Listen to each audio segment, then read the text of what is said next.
Welcome back to another episode of the Draw Control podcast. On today's episode, I am joined by former UMBC women's lacrosse player Kennedy Evans. In her lacrosse career, Kennedy started and played in 48 games, finishing with 62 ground balls, 72 caused turnovers, and 111 draw controls.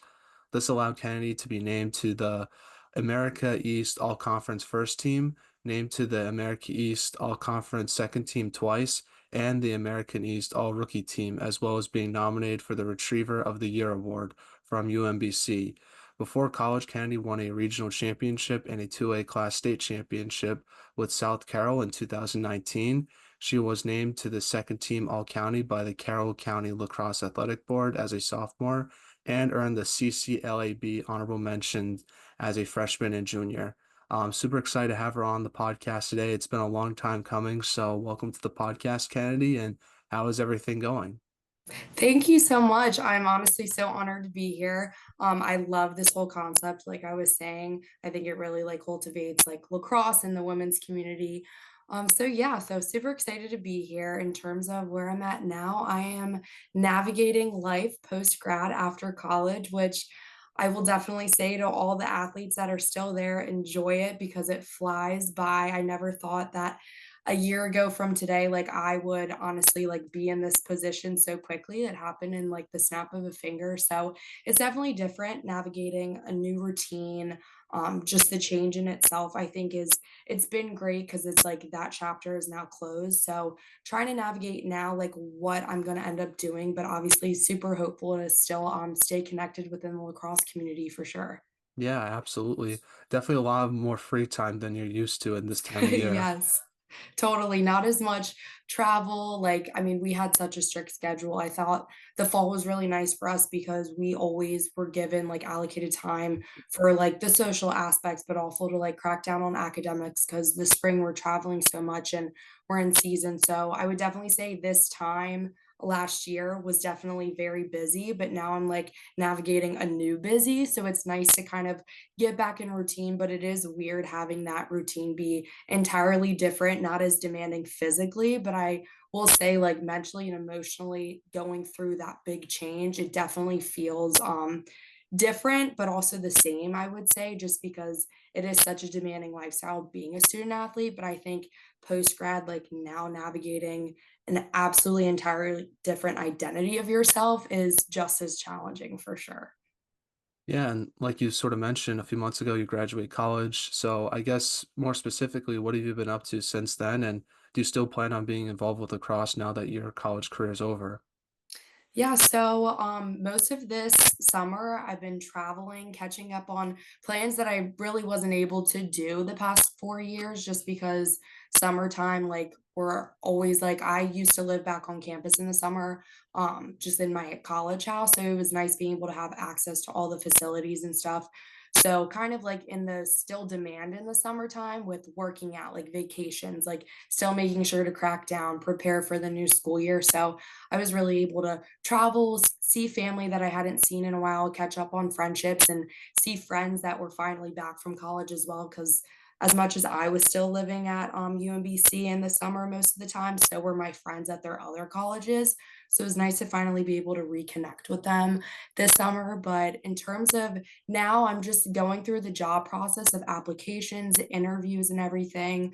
So definitely different, but I would say I'm very excited and hopeful and looking into a lot of job sports related to still. So I'm hoping that I can still do something within lacrosse or just that competitive sports industry, but definitely still staying in lacrosse. I do a bunch of private lessons with girls that I've been working with the past from this past year to 5 years ago. So still staying involved with that, I think definitely helps me to still feel like I'm young and still immersed in the sport, which I love, and just carrying on the game for younger players, giving them advice, especially high schoolers that are entering the recruiting process or just new to the whole lacrosse world because they haven't been playing for that long. I think it's been super nice for me to also feel like I'm kind of back in those shoes, in that position, but helping people this time because as much as I did have support, it was always me still navigating it through different times back then because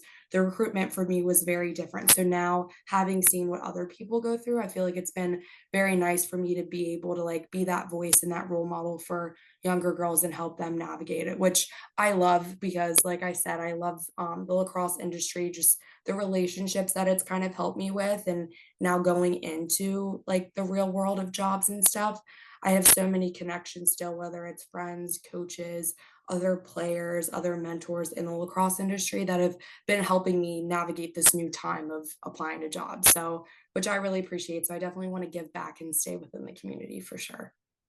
What places did you travel to this summer?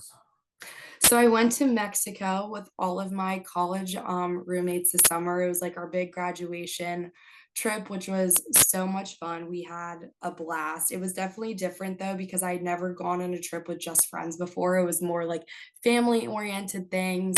But aside from that, I went to Ocean City, Maryland, so that my family has a place down there. So it was nice to be able to have some very, like, quality spent time with my family. I went to New Jersey, trying to think where else. I just got back from Virginia visiting more friends, and yeah, beach, beach, beach, and just catching up with people, which I definitely would say Mexico and Cancun was my favorite part for sure.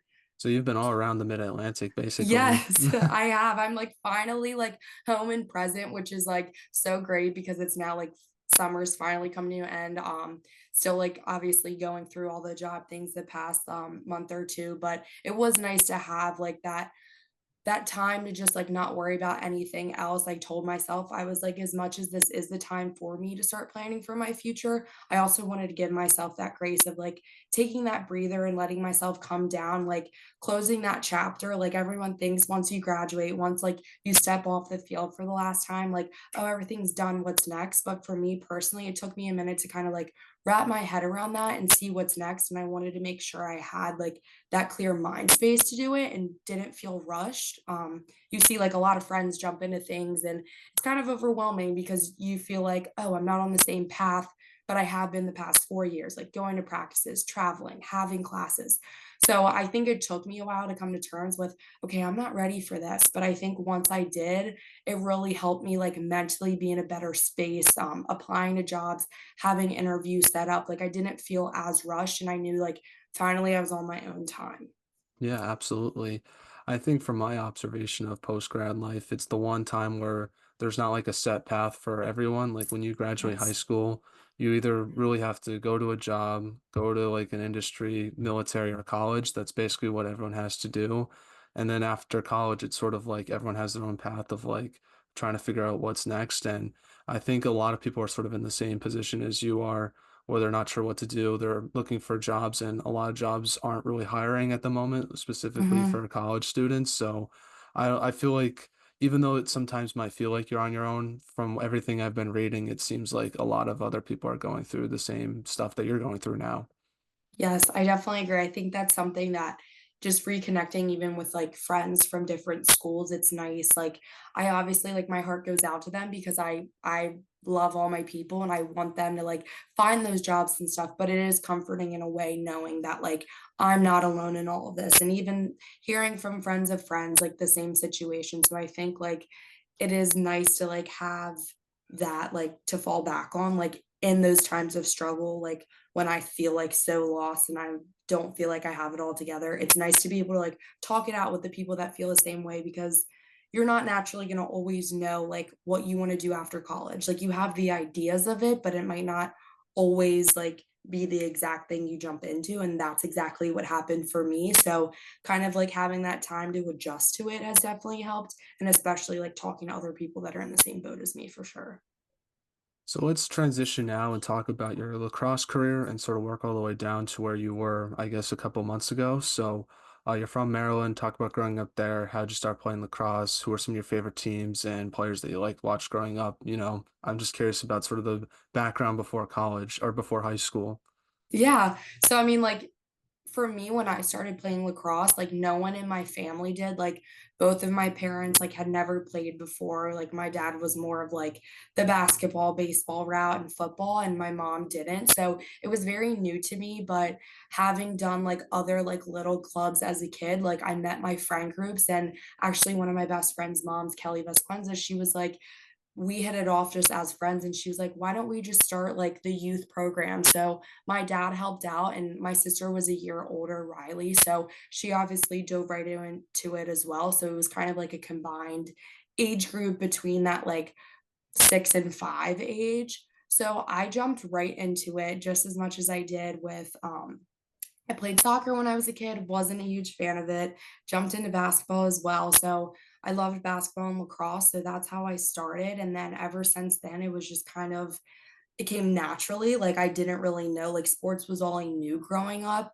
and I think having that, like, support and push from my dad especially as because he was, like, an athlete in high school, so I think he always knew that that's, like, where my sister and I would fall under that category of an athlete, but I loved it because I grew up playing it with all my best friends from the get, and I wanna say more than half of them ended up pursuing it when it came to the club level, high school, and eventually college.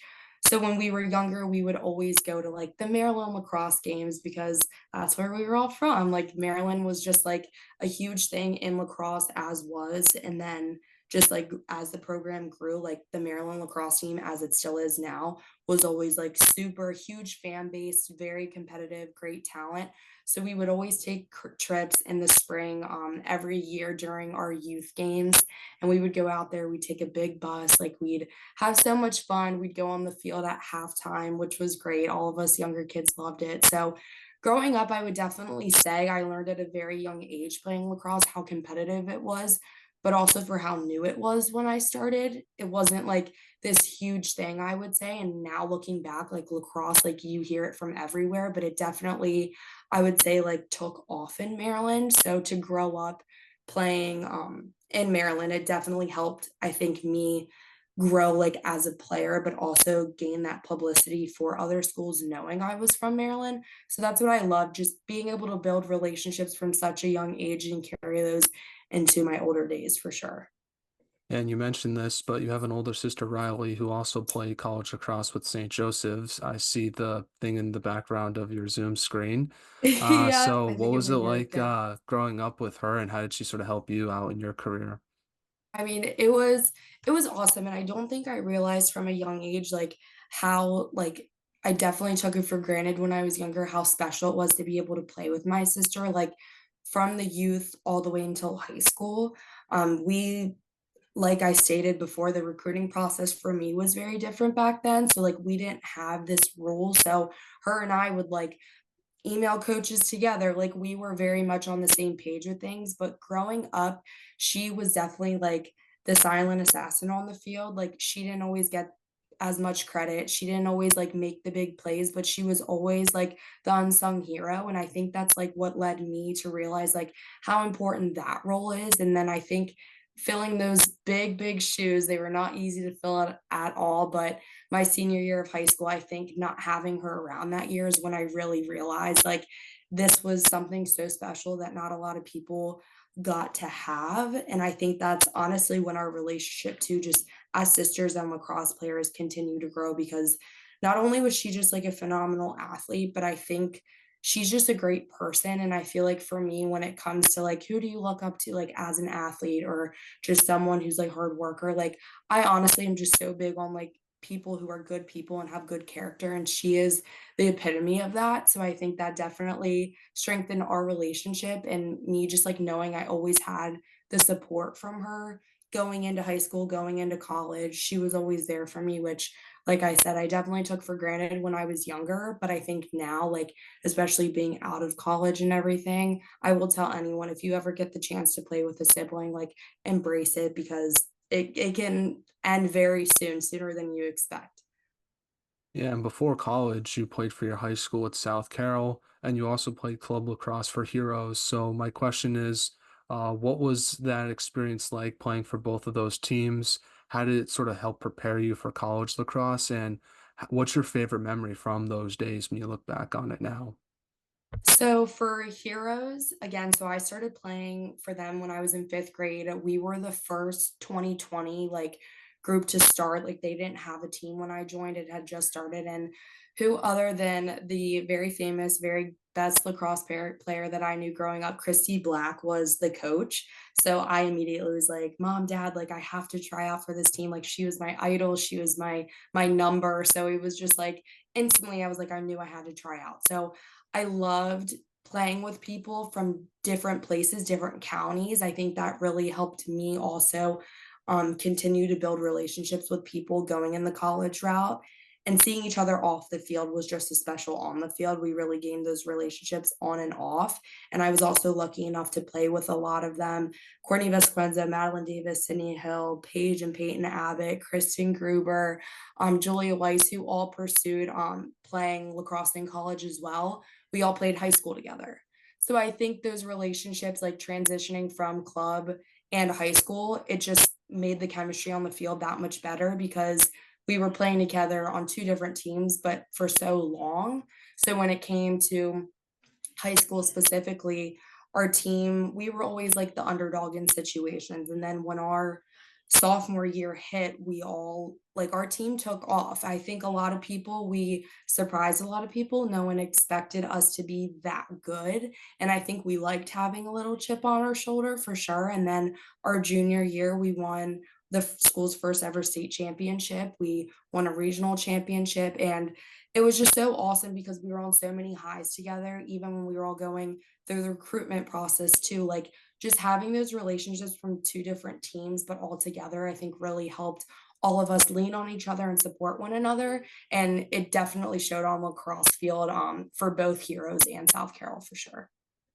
Now, talk a little bit about your recruitment process with UMBC, what that was like for yourself, and what made you want to go there versus other schools you might have looked at. And once you got to campus, what was sort of like the biggest adjustment you had to make to college lacrosse?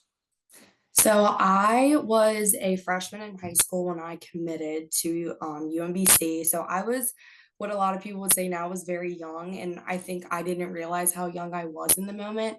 I committed right before the rule change that you couldn't talk to coaches until September 1st of your junior year. So I would be lying if I said it didn't feel a little pressure just knowing that rule was going to hit. But I had such a great option. I didn't want to lose sight of that. And I think too, like you're caught up in the moment, you see other people commit to other big schools that young of an age as well. But I think I knew I visited there twice or maybe three times. And I was always someone who thought like I wanted to go far. I didn't need to be close to home. But thank goodness I did stay close to home because the adjustment freshman year was very difficult for me, mental health wise, and just the change in general. We were also like known as like the COVID class.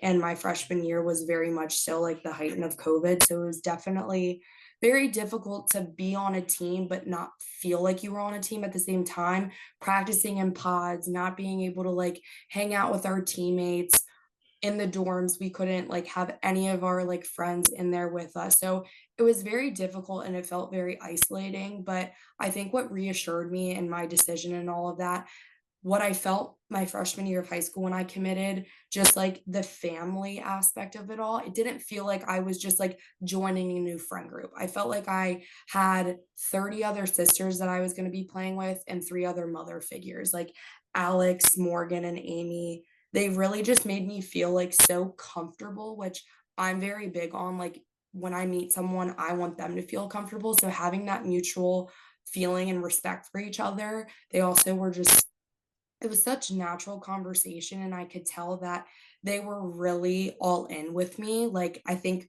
being wanted was something that any lacrosse player would want. And I think having felt that, I felt very lucky and I felt very like knowing it was close to home was something that back then I liked, but I didn't think twice about it. And then coming back my freshman year, none of those feelings changed. I felt right at home.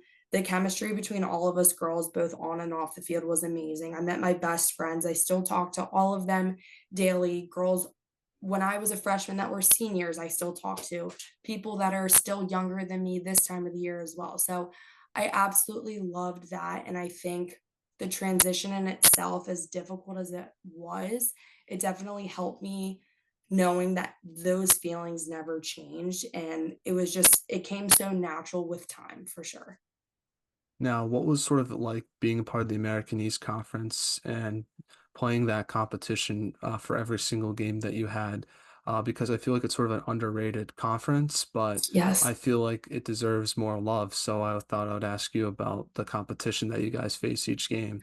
Yeah, the competition was intense. It was very competitive, very scrappy, but you said it perfectly. Like when we had matchups with these teams, like anyone could have won. Like you would go into those games, obviously, like hyping yourself up, like, we got this, we're going to dig deep. But it was always such a very even killed matchup. Like even when we would go into like the preseason like polls and stuff, we were like, this season, anyone could win this. Obviously, we were like, we're gonna like be the top dog. We want it, we want to be. But I think this conference is very underrated. There's so many great players. I mean, you see some of those teams, like obviously with winning the America East Championship, like end up killing it when they go into the NCAA tournament. I think it's definitely underrated, but I definitely think we all hold that with a chip on our shoulder. I know I did because even though a lot of the schools aren't the big names that you hear, we all really held our own. And I'll definitely give UMBC props, especially this past year, my senior year. We went in and I think we were very much underrated in that sense. And we came out, we had a phenomenal year, one of the best years I had experienced since being there. And I think it just showed that anyone can win no matter if you're the top seed or not. And I think that's definitely something going forward in lacrosse that I feel that I hope that younger girls like looking at teams where they commit, like don't as much as yes, you want to have like your dreams. Look at great, very competitive big schools, but don't limit your options. Like I never would have thought that I would have ended up at a school like UMBC and had such a great career and enjoyed it so much. So I think not having limited my options really helped me succeed here. And also, like, seeing so many phenomenal other players, like, I would look at some players on other teams and be like, oh my God, what? Like, you could go to like a top 10 school if you wanted to. But I think just as much as me, like, we were great where we were. And I think that is definitely a very underrated aspect. Like, you can succeed anywhere, so don't limit your options is one piece of advice I'm just sliding in there that I would definitely tell younger girls. Awesome, awesome. Well, how have you learned to balance both academics and lacrosse at the same time? Because obviously, that's sort of a aspect of college lacrosse that players don't really think about is sort of that. I think it's sometimes the hardest adjustment that players have to make sometimes too. I'm curious how you learned how to do that, especially because your freshman year, I would imagine you had a lot of classes online, and then Yeah. making that adjustment to in-person classes your sophomore and junior year. I'm curious how you handled all of that. Yeah, so I would definitely say freshman year was the bigger adjustment because classes were all online and I'm very much someone who like needs to be in front of the professor that way I can get like that direct direction. So I think it was definitely difficult at first, but I think obviously with the help of our academic advisors was super helpful. Like they were very much straightforward with us, like how they worked and how they were going to help us. I felt like they did a very good job at that and staying on top of us too. I think for me, like I would consider myself very organized and I like to do things like in a certain way, but I think that also came with realizing that like there's trial and error with it all, especially when it comes to college and like your classes are different. Like professors are more strict. You might have to rearrange things with like your practice schedule with classes, missing practice, or having to leave a class a little bit early, depending on what you're taking and what year you're in. But I think for me, it was super helpful also having other teammates in classes with me because it also helped me like have more of a schedule and be able if I did have classes online like we could work together with things like having someone to always like balance me out is if I would get very overworked they'd be like okay today when we're on the bus for this is how we'll navigate this together. So I loved using the buddy system. I think sometimes that might be unpopular but I think it was also super helpful just knowing that at the end of the day, I had so much academic support. I was never alone. And half the time, if something was going on in my classes, my coaches and my academic advisors would know before I did, which really came to show that they are there for you. They are there to help you and not hurt you in any way. Ask the questions you need to, and you'll get the help when you need it. And for me, that was me. Like I was always miss 20 questions, being on top of it, which I think really helped me succeed over communicating. Yeah, I feel the same way too. I asked a lot of questions. That's why I'm Yeah. having a podcast asking everyone a lot of Yeah. questions because I'm always I just love very it. curious. Now it's sort of on the lacrosse side of things. Looking back on your career, what's like your favorite memory you have lacrosse wise with UMBC? Because to me, when I was sort of looking through your career, and I'm just gonna guess, was probably the Albany game your senior year, just because it was a close game. It was Yes. a team that had your number the past 3 years, but to sort of get that win in that close of a game must have felt really cool as a senior. But if there's another game that sort of sticks out to you, let me know. Yeah, no, I mean, hands down the Albany game. I think it was just so nice to also we went in that game feeling so, like, confident with ourselves, and I feel like oftentimes when you play a team that you know has beat you in the past, like, whether it was a close game or not a close game. Going into that, like, we all were just so calm, cool, and collected, and that's what helped us win that game, but also the relationships on this team very much show on and off the field, and this past year was one of the best years I experienced in that. So, I gotta give it to all the girls on my team, like, everyone, whether they played or they didn't, brought what they needed to that game. Our bench was so enthusiastic, so encouraging. Everyone on the field was scrappy in the best way possible. And our coaching staff, Amy, Morgan, and Sierra, Kate, our trainer, everyone was just so ready for it. And I think they just like they let us control it. And I think we needed that game for ourselves and they let us do it. Like if something wasn't working in practice that week, they were like, okay, what do you guys need from us? Which I feel is super important from a coaching perspective and really helps players be able to develop and grow and learn and work with each other when they're also able to like speak their mind and put little pieces in there that they think. And that's exactly what our coaching staff did, especially going into that game as much as all the other games that they did that. And we needed that win and we won. And the feeling after that game was, oh, I can't even describe it. I wish I could feel it again because it was that amazing. Now, when you sort of look back on your lacrosse career as well, what type of leadership did you want to bring to the team this past season as a senior? Would you consider yourself more of a vocal leader or a lead by example type of player? I would definitely say I'm a little bit of both. I'm definitely very vocal. I love to obviously be vocal in a very positive manner, but I think there's also a time and a place for everything. So I felt like while I was a captain and I knew I needed to have it all like have it together most of the time, be the disciplinary system when I needed it to be, but I also wanted to be vocal in the sense of like the positivity, like having fun with the girls, like knowing that like it's okay to mess up. So I feel like I was very vocal in that sense, like making sure everyone was working hard, but having fun with it. Because at the end of the day, that's why we started playing lacrosse, to have fun. And then in terms of leading by example, I definitely feel like I'm also someone who I need to watch things most of the time. Like if you explain it to me and you're wordy, I'm not always going to catch on.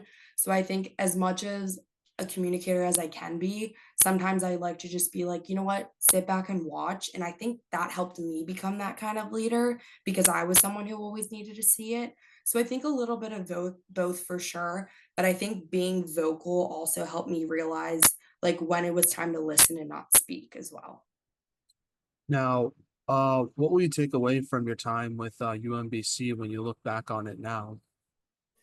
I would definitely say, in terms of like my time here, the people make the place. Like I will always say that. And I think here, like UMBC is my home and I would love to give back to it any way that I can. But I think one thing that I learned is that like your teammates are going to be your big support system and everyone is there to help you, coaches, your parents, and having the support that I did there made me the person I am today.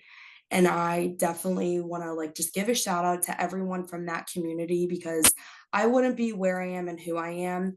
And my biggest like learning thing is like if you don't have it all together, it's okay. You're not going to. Like college in itself is so trial and error. And I think a lot of times it comes with the pressure of like always having to figure it out, but there's always help when you need it. So I would definitely say I learned that like asking for help was my biggest like blessing in disguise. I never knew how much I would have needed the help when I didn't ask for it. And I think that really helped me be able to do that for people that were younger than me. I knew like what I had gone through that I wanted to be the difference that older girls and coaches made on my life. So I think just even as a senior and exiting like college this past spring, like both as a person and a player, like making sure to check in on the younger people like other people did to me is something that I learned goes a long way. Like you might not realize in the moment that people are watching you whether you think they are or not, and I think that was something leaving college I didn't realize the impact I made. So I think again, someone's always watching you, so just carry yourself in a like very good way, but also know that you're not going to always have it together. It's okay to mess up. It's okay to make mistakes. Like college is a learning experience, and that's what I learned having gone through it. Yeah, when you look back on that sort of aspect of your college career, what do you think was like the biggest improvement you made in your lacrosse career? Because obviously, looking at your statistics, you got better as time went on. I'm just curious if there was one part of your game you sort of got better at as you went along in your career. Yeah, I think for me, my ability to work under pressure and make game time decisions, I can be a very indecisive person, but I think the more comfortable I got playing on the field and in practices, I was able to make those adjustments and be vocal about it and just do it myself.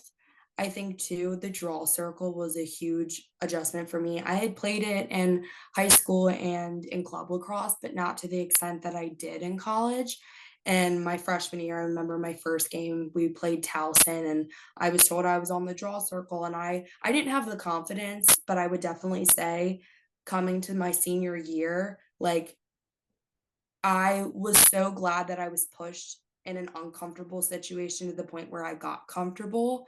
And I think that really helped me be able to succeed on the field and then be able to also like see it from a different lens, seeing everything that happened on the draw circle helped me become a scrappier defender at the end of the day. Like fighting for that ball there made me want it even more because I didn't like that it got down to my side of the field in the first place. So I would definitely say the entirety of just playing on the circle, but also just the experience really helped me be able to grow and develop as a player. What's your draw control secrets now that you can reveal them since you've graduated? I would definitely say the boxing out was my absolute favorite. I think a lot of people think when they see the ball up there, it sounds like such like everyone like when you ask even younger girls or older girls yourself, you're like, "Oh, what do you want to do on the circle or just in lacrosse?" Like, "Oh, box out." But you don't realize how many people don't do it. Like when you watch back games, like people just see that ball and fight for it. So I think the boxing out was huge for me, working on my first step with people in practice, but also on my own and like gaining that speed, also knowing like the certain tricks. I think communication in general was super huge for me working with someone else on the circle and a draw taker, and it helped that they also had the speed and the quickness. But I would definitely say the boxing out was my favorite thing and something that I learned to feel very confident in as I was told as well. All right, so now we're in a segment I like to call five questions that have nothing to do with sports with Kennedy Evans. And the goal of the segment is to get to know you a little bit more off the field. And I'll give you some of my answers as well to make this segment more fun. So, first one is if there was a movie made about your life, who would you want to play yourself? Hands down, Sophia Bush. I am the biggest One Tree Hill like fan. I love that show. And for me personally, I loved Brooke Davis in that show. And I learned to love Sophia Bush, just like her as an actress. And I think I apply it so much to like how Brooke was in this show that I'm like, if she can play that character, I think she can play my Hmm. emotional hot mess too. So I love her, and I would absolutely, like, kill if she could play me in a movie. I would say for me, I don't know many actors that look like me. So I would feel like I like the Spider-Man movies, so probably Tom Holland. I feel like he would be cool to play me in a movie, so I'll go with him. Awesome, I love that answer. Now, if you could play a game with any professional sports team in the world, who would you pick? Professional sports team. I think would love to I would love to try some gymnastics with the USA team. I would kill watching the Olympics this past summer was like the highlight of my summer. I loved watching it in gymnastics. I could never do what they do, but I would love to try and I would love for Yeah, them to teach me. So I would definitely say them. I loved the team this year and oh my gosh, to be that flexible and that balanced, I would kill. So definitely them. yeah, it would be cool to say that you're teammates with Simone Biles as well. Right? How about you? Mine's pretty easy. I'm a huge Bruins fan, so I'd go with the Bruins. It'll be fun to at least I would be terrible, but it'll be cool to like go out and warm up, skate with them, and just be Oh, on the yeah. bench. So I feel like a backup goalie would probably be the best suited for me, so I wouldn't have to play, Yeah, but it would still be cool to sort of you be in could an just NHL watch. team because I just like the it's just so cool though. They wear suits before the games, they get to travel all across America and play hockey. It just looks like a lot of fun. So that's my dream team to be on if I had to pick any. Perfect, that sounds amazing. Now, you obviously have the best style on the UMBC women's lacrosse team. I see the necklace, but besides yourself, who would you say has the best style on the team? Um, I would definitely say there's a few people I have in mind for sure. My My roommate, Kendall Hendricks, her and I like have very much the same style. And it was funny because anytime like all of us would have like an event to go to or we'd be going and doing something, we would all run to her closet. Like she was just like very much the same style as me, very like chic, but very classy, but very like she loves like the designer stuff like I do, but we are balling on a budget. So gotta wait for later in life to be able to spend that money. But we definitely had a lot of the same style. Ava Perone, she was a freshman last year. She's a returning sophomore. Her style is very edgy, but very cool. I loved hers because it was very her, like you knew it was. And then I would say my last one would be sorry, I like have like three. I loved all my teammate styles, but I would say my other roommate, Mary, hers was very her as well. But for being so different, like with our styles, I was always like, oh, I would love to wear that. That's so cute. So those are definitely my three for sure.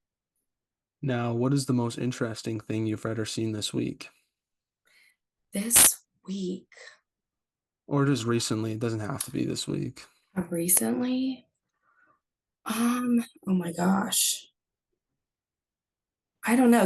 Can you go first? Yes, I would You go say first. Oasis reuniting and going on a tour next summer. That looks it was pretty interesting. Obviously, I was a big fan of their music, but now I've started to get more into it since they announced the tour, and it's just cool seeing them reunite.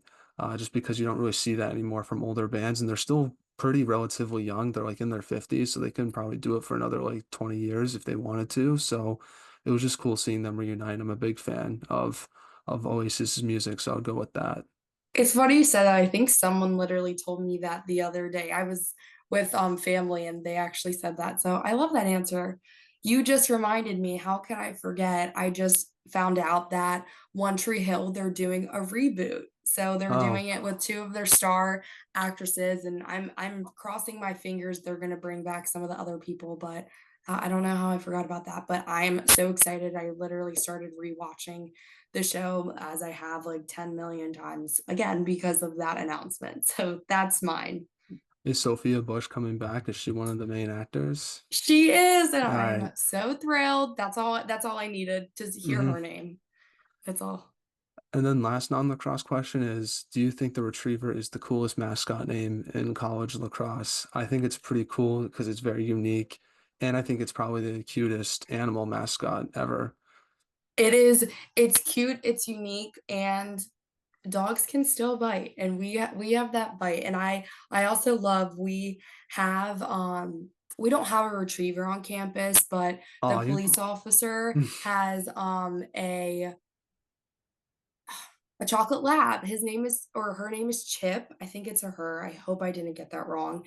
But yeah, so he always brings her around, would come to practices. So I always treated that as our mascot and which I loved. But yes, by far I agree. I think the retriever's the best for sure. Yeah, I feel like the school's gotta get like a actual retriever to bring to games and I stuff. know. I We feel like that do would be for cool. sure. Now, getting back to a couple more questions before we end this interview, I guess one of the last ones I had was what should be done to help grow women's lacrosse from your perspective? I think in terms of growing lacrosse, I mean, I think number one, like obviously, like another huge news is seeing that it's going to be incorporated into the Olympics. I think that's huge. I think from growing the sport from an older standpoint, but also that's something for younger girls to see. But I would also love to see, I think, within the game of lacrosse, but kind of like the twist, like having more spoken about mental health from such a younger age in lacrosse.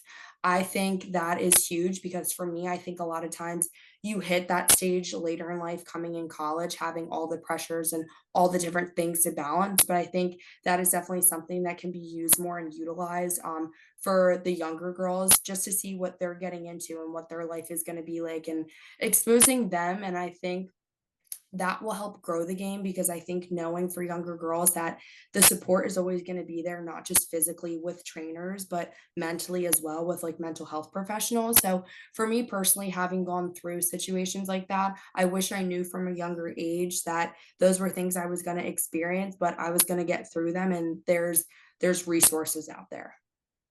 Now, do you have any shout outs you want to give to any of your former teammates, teammates in high school, family members and friends, and who should we have on the podcast next? Gotta give a shout out to my entire UMBC family, players, coaches, everyone I ever worked with, academics. My family, they've been my rock, my support system, whether it was lacrosse or not. The hard days, they were always there. My sister, especially, looking up to her on and off the field, going through college, having had such a great relationship with her, but also she was the best advice giver. So definitely you should bring Riley Evans on there. She's a third grade teacher right now, but she's thriving. She's still involved in lacrosse community. She's giving back to her high school as the assistant coach, which she loves. So definitely recommend bringing her on there. I would definitely say also one of my best friends, Courtney Vesquenza. She just graduated from William and Mary. She was also a defender. She was my rock through high school, but even in college from a long distance as well.